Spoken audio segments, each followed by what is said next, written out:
ಎಲ್ಲರಿಗೂ ನಮಸ್ಕಾರ. ಪರಿಮಳ ಕಿಚನ್ಗೆ ಸ್ವಾಗತ. ನಾನು ನಿಮ್ಮ ಪರಿಮಳ.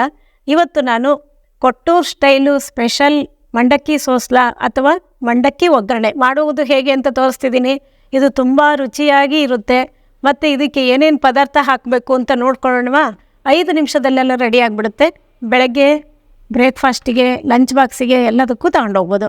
ಹಾಗಾದರೆ ಬನ್ನಿ ಹೆಂಗೆ ಮಾಡೋದು ಅಂತ ನೋಡ್ಕೊಳ್ಳೋಣ. ಒಂದು ಬಾಣಲಿಗೆ 2 ಸ್ಪೂನಷ್ಟು ಎಣ್ಣೆ ಹಾಕ್ಕೋತಾ ಇದ್ದೀನಿ. ಎಣ್ಣೆ ಚೆನ್ನಾಗಿ ಬಿಸಿ ಆಗಬೇಕು. ಬಿಸಿ ಆದಮೇಲೆ ಅರ್ಧ ಸ್ಪೂನಷ್ಟು ಸಾಸಿವೆ ಹಾಕ್ಕೊಂಡಿದ್ದೀನಿ. ಸಾಸಿವೆ ಚೆನ್ನಾಗಿ ಸಿಡಿತಾ ಇರಬೇಕು. ಈ ಸಮಯದಲ್ಲಿ ಅರ್ಧ ಸ್ಪೂನಷ್ಟು ಜೀರಿಗೆ ಹಾಕ್ಕೊಂಡಿದ್ದೀನಿ. ಜೀರಿಗೆ ಸಾಸಿವೆ ಚೆನ್ನಾಗಿ ಫ್ರೈ ಆದಮೇಲೆ 2 ಈರುಳ್ಳಿನ ಸಣ್ಣಕ್ಕೆ ಚಾಪ್ ಮಾಡಿಟ್ಟಿದ್ದೆ, ಅದನ್ನು ಹಾಕ್ಕೊಂಡಿದ್ದೀನಿ. ತುಂಬ ಸಣ್ಣಕ್ಕೆ ಮಾಡ್ಕೋಬೇಡಿ, ಇಷ್ಟಿದ್ರೆ ಸಾಕು. ಈರುಳ್ಳಿ ಸ್ವಲ್ಪ ಬಾಯಿಗೆ ಸಿಗ್ತಾ ಇದ್ದರೆ ರುಚಿ ಚೆನ್ನಾಗಿರುತ್ತೆ. ಸ್ವಲ್ಪ ಟ್ರಾನ್ಸ್ಪರೆಂಟ್ ಕಲರು ಬರಬೇಕಾಗತ್ತೆ. ನೋಡಿ, ಈ ಕಲರ್ ಬಂದಮೇಲೆ 2 ಟೊಮೊಟೊನ ಕಟ್ ಮಾಡಿ ಇಟ್ಕೊಂಡಿದ್ದೆ, ಅದನ್ನು ಹಾಕೋತಾ ಇದ್ದೀನಿ. ಈರುಳ್ಳಿ ಜೊತೆಗೆ ಅದನ್ನು ಚೆನ್ನಾಗಿ ಫ್ರೈ ಆಗೋಕ್ಕೆ ಬಿಟ್ಬಿಡಿ.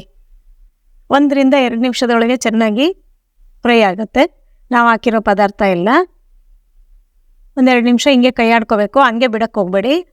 ಹಾಗೆ 2 ಕಡ್ಡಿ ಕರಿಬೇವು ಹಾಕ್ಕೊತಾ ಇದ್ದೀನಿ. 1/4 ಸ್ಪೂನಷ್ಟು ಅರಿಶಿನ ಹಾಕ್ಕೊಂಡಿದ್ದೀನಿ. 2 ಹಾಕ್ಕೊಂಡು ಅದ್ರ ಜೊತೆಗೆ ಚೆನ್ನಾಗಿ ಕೈ ಆಡ್ಕೋಬೇಕು. ಈಗ 3 ಹಸಿಮೆಣಸಿನ್ಕಾಯಿನ ಕಟ್ ಮಾಡಿಟ್ಟಿದ್ದೆ, ಅದನ್ನು ಹಾಕ್ಕೊಂಡಿದ್ದೀನಿ. ನೀವು ಮೊದಲಿಗಾರ ಹಾಕ್ಕೋಬೋದು, ಹಿಂಗಾರ ಹಾಕ್ಕೋಬೋದು, ಹೆಂಗೆ ಹಾಕ್ಕೊಂಡ್ರು ಚೆನ್ನಾಗಿರುತ್ತೆ. ಅಷ್ಟು ಹಾಕ್ಕೊಂಡಾದ್ಮೇಲೆ 1/4 ಸ್ಪೂನಷ್ಟು ಗರಂ ಮಸಾಲ ಹಾಕ್ಕೊಂಡಿದ್ದೀನಿ. ಟೇಸ್ಟಿಗೆ ಚೆನ್ನಾಗಿರುತ್ತೆ ಅಂತ ಗರಂ ಮಸಾಲ ಆ್ಯಡ್ ಮಾಡಿದ್ದೀನಿ. ಅಷ್ಟು ಹಾಕ್ಕೊಂಡ್ಮೇಲೆ ಮತ್ತೊಂದು ಸಲ ಚೆನ್ನಾಗಿ ಕೈ ಆಡ್ಕೋಬೇಕು. ಆ ಒಗ್ಗರಣೆ ಒಳಗೆ ಎಲ್ಲ ಬೆರಿಬೇಕು. ನೋಡಿ, ಅರ್ಧ ಲೋಟದಷ್ಟು ನಾನು ಕಾಯಿಸಿ ತಣ್ಣಗೆ ಮಾಡ್ಕೊಂಡಿರೋ ಹಾಲನ್ನು ಹಾಕೋತಾ ಇದ್ದೀನಿ. ಒಗ್ಗರಣೆ ಜೊತೆ ಬೆರಿಬೇಕು. ಹಾಗೆ ಅಷ್ಟೇ ಪ್ರಮಾಣದಲ್ಲಿ ನೀರು ಹಾಕ್ಕೊಂಡಿದ್ದೀನಿ. 2 ಚೆನ್ನಾಗಿ ಹಾಕ್ಕೊಂಡು ಒಗ್ಗರಣೆ ಜೊತೆ ಬೆರೆಯೋ ಥರ ಕೈ ಆಡ್ಕೋಬೇಕು. ನೋಡಿ, ಈಗ ಚೆನ್ನಾಗಿ ಕುದಿಯೋಕ್ಕೆ ಶುರುವಾಯ್ತು. ಈಗ ಹೌದಾ, ಈ ಥರ ಮಾಡಿಕೊಂಡ್ರೆ ತುಂಬ ರುಚಿಯಾಗುತ್ತೆ. ಹಾಗೆ ರುಚಿಗೆ ತಕ್ಕಷ್ಟು ಉಪ್ಪು ಹಾಕ್ಕೋಬೇಕು.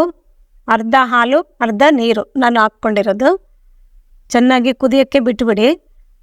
ಆ ಕುದೀತಾ ಇರಬೇಕಾದ್ರೆ ಸ್ವಲ್ಪ ನೀರಿನ ಪ್ರಮಾಣ ಕಮ್ಮಿಯಾಗಿ ಗೊಜ್ಜು ಥರ ಆಗುತ್ತೆ. ಥರ ಕುದಿಯೋಕ್ಕೆ ನೀವು ಬಿಟ್ಬಿಡಬೇಕು. ಮೀಡಿಯಮ್ ಫ್ಲೇಮಲ್ಲಿ ಇಟ್ಕೋಬೇಕು ಉರಿನ. ಈಗ 2 ಲೀಟ್ರ್ ಮಂಡಕ್ಕಿನ ಚೆನ್ನಾಗಿ ನೀರಲ್ಲಿ ತೊಳೆದು ನೀರು ತೆಗೆದು ಇಟ್ಕೊಂಡಿದ್ದೀನಿ. ಅದಿಷ್ಟನ್ನು ಹಾಕ್ಕೋತಾ ಇದ್ದೀನಿ. ಆ ಒಗ್ಗರಣೆಗೆ ನಾವು ತೊಳೆದು ಇಟ್ಕೊಂಡಿರೋ ಮಂಡಕ್ಕಿ ಇದೆಯಲ್ಲ, ಅದಿಷ್ಟು ಹಾಕ್ಕೊಂಬಿಟ್ಟು ಹುರ್ಗಡ್ಲೆ ಪುಡಿ, ಪುಟಾಣಿ ಪುಡಿ ಅಂತೀವಲ್ವ, ಅದನ್ನು ಮಿಕ್ಸಿಗೆ ಹಾಕಿಟ್ಕೊಂಡಿದ್ದೆ. 2 ರಿಂದ 3 ಸ್ಪೂನಷ್ಟು ಹಾಕ್ಕೊಂಡಿದ್ದೀನಿ. ನಾನು ಹಾಕಿರೋ ಅಳತೆಗೆ 3 ಸ್ಪೂನಷ್ಟು ಹುರ್ಗಡ್ಲೆ ಪುಡಿ ಹಾಕ್ಕೊಂಡಿದ್ದೀನಿ. ಹಾಕ್ಕೊಂಡು ಚೆನ್ನಾಗಿ ಕೈ ಆಡ್ಕೋಬೇಕು. ಉರಿನ ಸಿಮ್ಮಿಗೆ ಇಟ್ಕೋಬೇಕು, ಜಾಸ್ತಿ ಇಟ್ಕೋಬಾರ್ದು. ಹಿಂಗೆ ಕೈ ಆಡಬೇಕಾದ್ರೆ ಉರಿ ಕಮ್ಮಿ ಇರಬೇಕು. ನೋಡಿ, ಸ್ವಲ್ಪ ನೀರು ಅನ್ನಿಸ್ತಾ ಇದೆ, ಆದರೆ ಆಮೇಲೆ ಸರಿಯಾಗುತ್ತೆ. ರುಚಿಗೆ ತಕ್ಕಷ್ಟು ಕೊತ್ತಂಬರಿ ಸೊಪ್ಪು ಸ್ವಲ್ಪ ಜಾಸ್ತಿನೇ ಹಾಕ್ಕೊಳ್ಳಿ, ಚೆನ್ನಾಗಿರುತ್ತೆ ತಿನ್ನೋಕ್ಕೆ. ಹಗೋದಕ್ಕೆ ಕೈ ಆಡ್ಕೊಳ್ಳಿ. ಉಪ್ಪು ಖಾರ ನಿಮಗೆ ನೋಡ್ಕೊಂಡು ನಿಮ್ಮ ರುಚಿಗೆ ಹೆಂಗೆ ಬೇಕೋ ಹಂಗೆ ನೀವು ಸೆಟ್ ಮಾಡ್ಕೋಬೋದು. ಸ್ವಲ್ಪ ತಣ್ಣಗಾದ್ಮೇಲೆ ನೋಡಿ ಉದುರಾಗ್ತಾ ಇದೆ. ಇದು ಸ್ವಲ್ಪ ಇದೇ ಥರನೇ ಇರಬೇಕು, ಇದೇ ಹದದಲ್ಲೇ ಬರಬೇಕು. ತುಂಬ ಸೂಪರಾಗಿರುತ್ತೆ. ಇದ್ರ ಜೊತೆಗೆ ಉಪ್ಪಿನಕಾಯಿ, ಚಟ್ನಿ ಪುಡಿ, ಬೋಂಡ, ಹಿಟ್ಟಚ್ಚಿದ ಮೆಣಸಿನ್ಕಾಯಿ, ಪಕೋಡ ಯಾವುದಾದ್ರೂ ಸೂಪರಾಗುತ್ತೆ. ಮತ್ತು ಕಾಯಿ ಚಟ್ನಿ. ನೋಡಿದ್ರಲ್ವಾ, ಕೊಟ್ಟೂರು ಸ್ಟೈಲು ಮಂಡಾಳು ಒಗ್ಗರಣೆ ಮಾಡುವುದು ನೀವೆಲ್ಲ ನೋಡ್ಕೊಂಡ್ರಲ್ವಾ. ಈ ಕಡೆ ಎಲ್ಲ ಮಂಡಕ್ಕಿ ಅಂತೀವಿ, ಒಂದೊಂದು ಊರಲ್ಲಿ ಒಂದೊಂದು ಥರ ಹೇಳ್ತೀವಿ.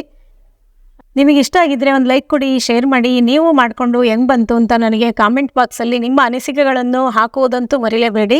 ಹಾಗೆ ನನ್ನ ಚಾನಲ್ಗೆ ಸಬ್ಸ್ಕ್ರೈಬ್ ಆಗಿ. ಎಲ್ಲರಿಗೂ ಧನ್ಯವಾದಗಳು.